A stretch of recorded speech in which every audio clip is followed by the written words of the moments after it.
मित्रों, नमस्कार। यूं तो भारतीय इतिहास की आंचल में जहां अनेक खूबसूरत लम्हे हैं, वहीं कुछ बदनुमा दाग भी। उन्हीं में से एक है बाबर की जान, मोहब्बत की दुकान, बाबरी जिसका नाम। लेकिन यह कितने आश्चर्य की बात है कि पिछले 78 वर्षों से देश को जो इतिहास पढ़ा रहे हैं, वे तथाकथित प्रगतिशील इतिहासकारों ने बताया तक नहीं। क्योंकि बाबरी हम एक मस्जिद का ही नाम अब तक समझ रहे थे। खैर, या तो इतिहासकारों ने पढ़ा ही नहीं होगा, या जिन्होंने पढ़ा होगा उन्होंने जानबूझकर छिपा दिया होगा। लेकिन शुरू करने से पहले हम ये बड़ा ही स्पष्ट कर देना चाहते हैं कि हम जो कुछ भी बताने आपको जा रहे हैं, ये बाबर के ही अल्फाज हैं। व्हाट्सएप यूनिवर्सिटी या फेसबुक का ज्ञान नहीं।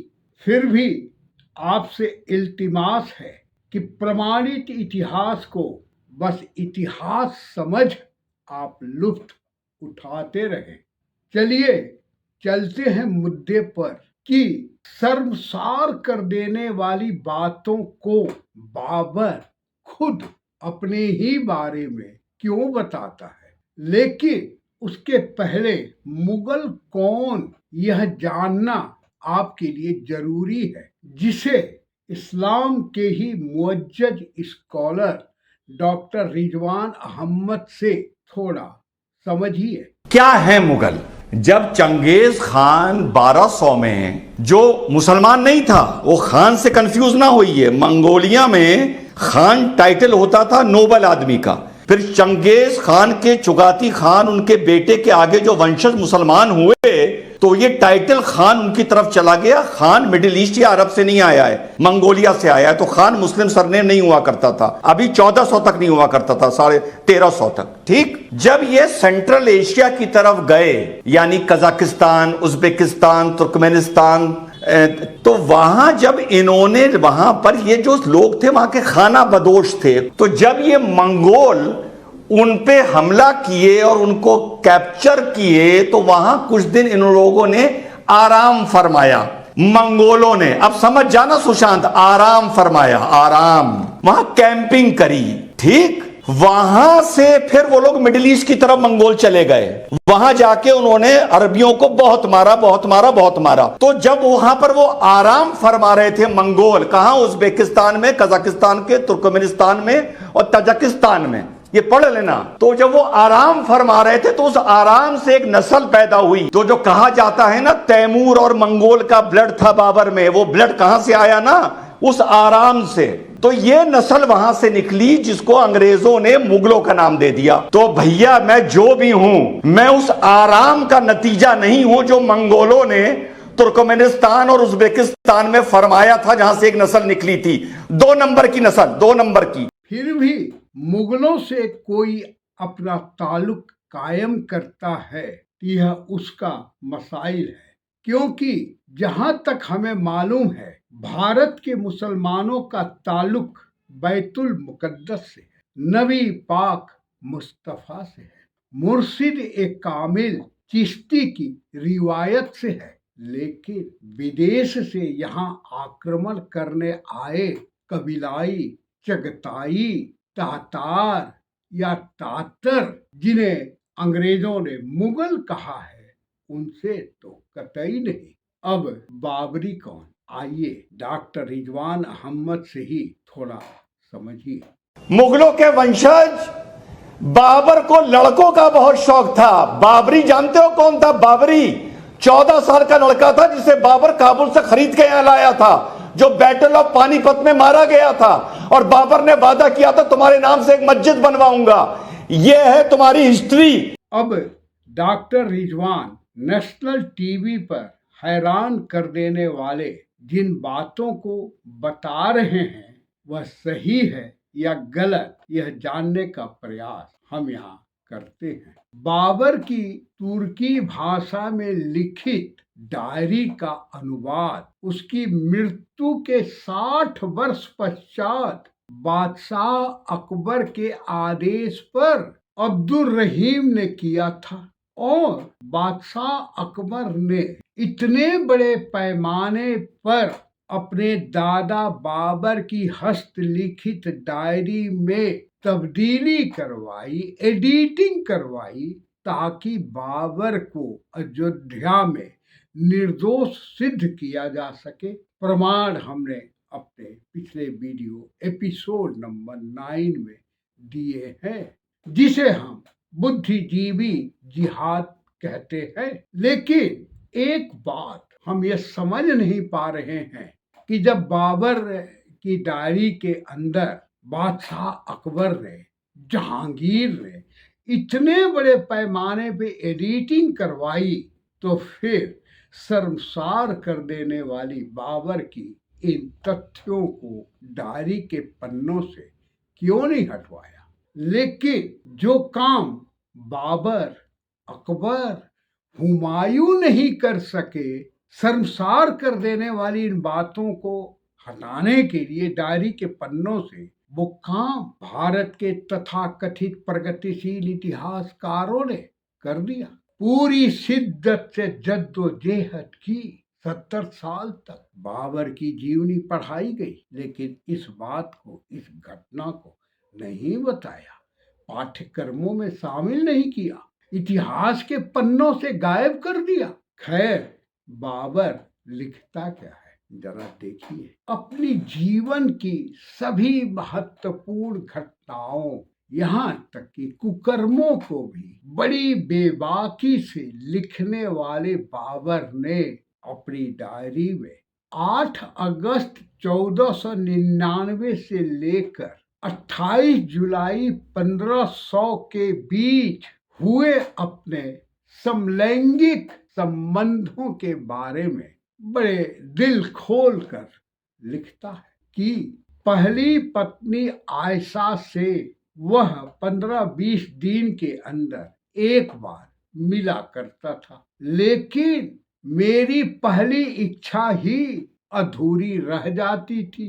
अब वो क्या इच्छा थी आप समझ लीजिएगा। बाबर आगे लिखता है कि खैर, आराम के उन दिनों में मेरे अंदर एक बड़ी अनोखी इच्छा या शौक पैदा हुआ, जिसने मुझे पागल कर दिया, और वह था कैंप बाजार में मिला बाबरी नाम का एक कमसीन लड़का। जबकि इस समय तक लव क्या है, डिजायर क्या है, नहीं मैंने अनुभव कोई किया था और नहीं किसी से सुना था। फिर अपनी तड़पन, दिल की दास्तान अपनी डायरी में जो लिखता है, वह बाबर की डायरी के अनुवादक जॉन लीडेन एरस्किन और ऑनेट एस बेब्रिज के अनुसार इस प्रकार है। एग्जैक्टली क्या लिखा है वो आपको स्क्रीन में दिख रहा है। जिस किसी भी भाई बहन को शक हो, वीडियो को रोक करके आप पेज नंबर, किताब नाम देख सकते हैं। वो लिखता है, I became wonderfully fond of him. मैं उससे बहुत प्यार करने लगा था। सच कहूं तो मैं उसके पीछे पागल और विचलित हो गया था। फिर लिखता है, never was lover so rest. जबकि कोई भी प्रेमी कभी इतना दुखी, मोहित, इतना अभागा नहीं हुआ होगा जितना मैं हूं। लेकिन तुम्हारे जैसा इतना निर्दयी कोई और नहीं। सोचिए, मुगल बादशाह अकबर एक लौंडे के लिए कितना पागल हो गया था। I am abused whenever I see my love। जब भी मैं अपने प्यार को देखता हूँ तो शर्मिंदा हो जाता हूँ। मेरे साथी मेरी ओर देखते हैं और मैं दूसरी तरफ देखने लगता हूँ। During the fit of passion I was mad and deranged। मैं जुनून के दौर में इतना पागल और क्षिप्त था और नहीं मुझे पता था कि ऐसी हालत उसकी होती है जो एक परी वाले चेहरे पर मोहित हो जाता है। बेचैन था बाबर एक लड़के के खातिर। मुगल बादशाह। I had neither strength to go nor power to stay. न मुझ में जाने की ताकत थी न रुकने की शक्ति। ऐ मेरे दिल, तूने मुझे ऐसी हालत में पहुंचा दिया। May none be as I humble and rest and love. कोई भी मुझ जैसा दुखी और प्रेम का रोगी न हो। मेरा कोई भी प्रिय तुम्हारे सा क्रूर और लापरवाह न हो। देखिए, एक लड़का लौंडा वो बाबर बादशाह को कितना पागल बना दिया। Out of my self desire rust me unknowing. मेरी इच्छा ने मुझे झकझोर दिया है, वो भी बिना जाने कि परी चेहरे वाले प्रेमी के साथ ऐसा होता है।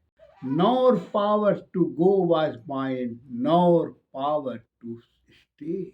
आई was just what you made me, o thief of my heart. ऐ मेरे दिल के चोर। सचमुच भारत के इतिहासकारों ने बाबर की इतिहास जब हमें पढ़ा रहे थे, काश ये भी पढ़ा दिया होता तो यकीन मानिए मुगलों की छवि, बाबर की छवि, बाबरी मस्जिद की छवि इस देश के अंदर स्पष्ट हो जाती। इसी प्रकार फरजाना मून एक बहुत ही मशहूर शोधकर्ता और इतिहासकार, जिन्होंने बाबर और मुगल पर अनेक शोध ग्रंथ लिखे हैं, उनकी रचना Babur the first Mughal in India में भी यही बातें हैं। यह बात नहीं कि अनुवादकों से कोई गलती हुई है। हैरान और परेशान होकर मैंने सोचा कि फरिश्ता जो 1575 और 80 के बीच अकबर के ही काल में भारत आया था, मोहम्मद कासिम हिंदू शाह अस्त्रावादी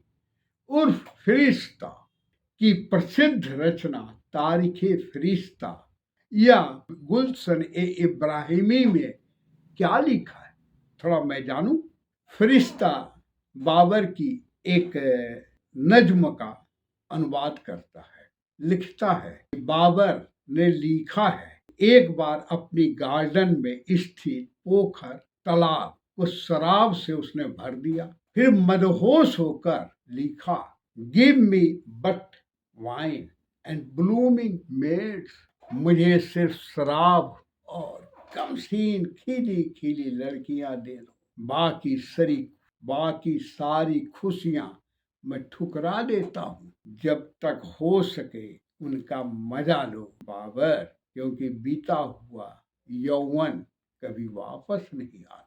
हैरान हूँ, मुगलों को महान बताने वाले भारतीय इतिहासकारों ये बता देते। खैर, अखंड ब्रह्मचर्य का अनुपम संदेश देने वाले पूरे विश्व को, पूरी मानव सभ्यता को गौतम बुद्ध और महावीर के इस पावन देश में समलैंगिकता का शायद यह प्रथम उदाहरण है। मुगलों को महान बताने वाले तथाकथित प्रगतिशील इतिहासकारों, क्या आपने बाबर की बेटी गुलबदन का ही वो नहीं पढ़ा, जब वो स्पष्ट लिखती है कि बाबर ने हिंदू राजा राणा संग्राम के विरुद्ध जिहाद किया था, हजारों हिंदुओं को मारकर वह गाजी बना था, सर काट कर मीनार बनवा दी थी, जिसमें ग्वालियर की महारानी से वो कोहिनूर लूट लिया था,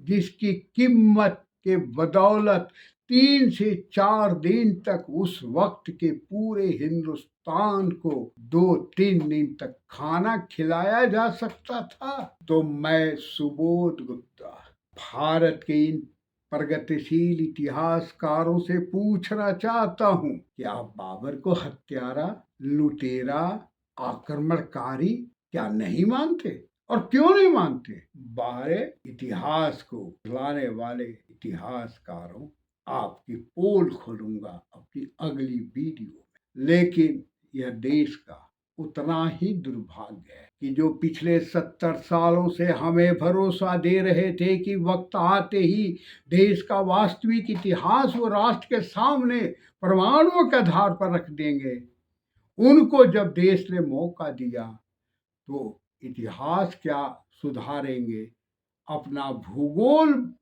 सुधारने में मशगूल है। खैर, मुअज्जज आलिम उलेमा, मौलवी, मुफ्ती, मौलानाओं से बहुत ही एहतराम के साथ मैं एक सीधा सवाल करना चाहता हूं कि क्या बाबरी, जिसके साथ समलैंगिक रिश्ते थे, उसके नाम पर क्या मस्जिद ए पाक का नाम हो सकता है? क्या उसके गुंबद के नीचे नमाज अदा हो सकती है? क्या वहां पे इबादत हो सकती है? अगर नहीं तो बाबरी मस्जिद के ऊपर आपकी क्या राय है? इस मस्जिद का नाम बाबरी क्यों पड़ा? जरा देश को बताइएगा। मित्रों, सचमुच चरित्र संस्कार से आते हैं, क्योंकि संस्कार किसी भी व्यक्ति का या परिवार का वह विशेष गुण है जो पुरखों की चाल चरित्र चिंतन के रूप में रक्त के माध्यम से पीढ़ी दर पीढ़ी प्रवाहित होता है, धमनियों में या नस्लों में आगे होता रहेगा। मित्रों, बाबर को जो संस्कार प्रारब्ध में मिले चंगेज खान वाली, वह अकबर तक कितना भयावह हो गया और जहांगीर और शाहजहां तक सर्वसार इसकी आप कल्पना भी नहीं कर सकते। जबकि यह यथार्थ है, इतिहासकारों ने आपसे छिपा दिया है। योद्धा पहली बात तो थी ही नहीं, यदि थी भी वो जहांगीर की पत्नी थी। मैं तथाकथित बुद्धिजीवी इतिहासकारों से यह पूछना चाहता हूँ कि फिर अकबर किस योद्धा से प्यार करता था? वो तो उसकी बहू थी। जहांगीर की आत्मकथा पढ़िए, अकबरनामा पढ़िए, आईने अकबरी पढ़िए। अनारकली अकबर की पत्नी थी, जिसे उसका पुत्र दानियाल पैदा हुआ था। मैं आपसे सीधा सवाल करना चाहता हूँ कि जहांगीर या सलीम किस अनारकली से प्यार करता था? तो अकबर की पत्नी थी। और शाहजहां तो अपने बाप और दादा का भी बाप निकला।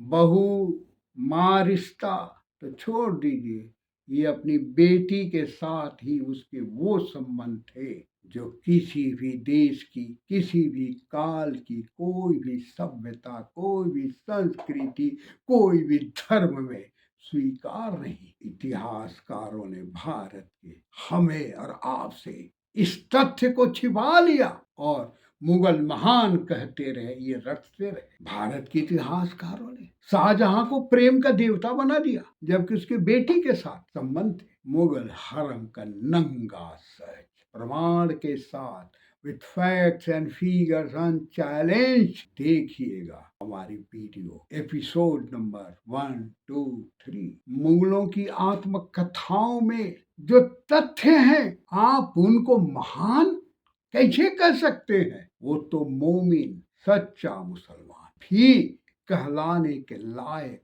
नहीं थे। आज बस इतना ही। यदि मेरा प्रयास अच्छा लगा हो तो लाइक, कुछ कहना हो तो कमेंट, सब्सक्राइब, शेयर करते रहिएगा। जल्दी मिलते हैं अगली सनसनी में प्रमाण के साथ। तब तक के लिए मस्त रहें, स्वस्थ रहें और एक दूसरे की सलामती की दुआएं करते रहें। जय हिंद, जय भारत।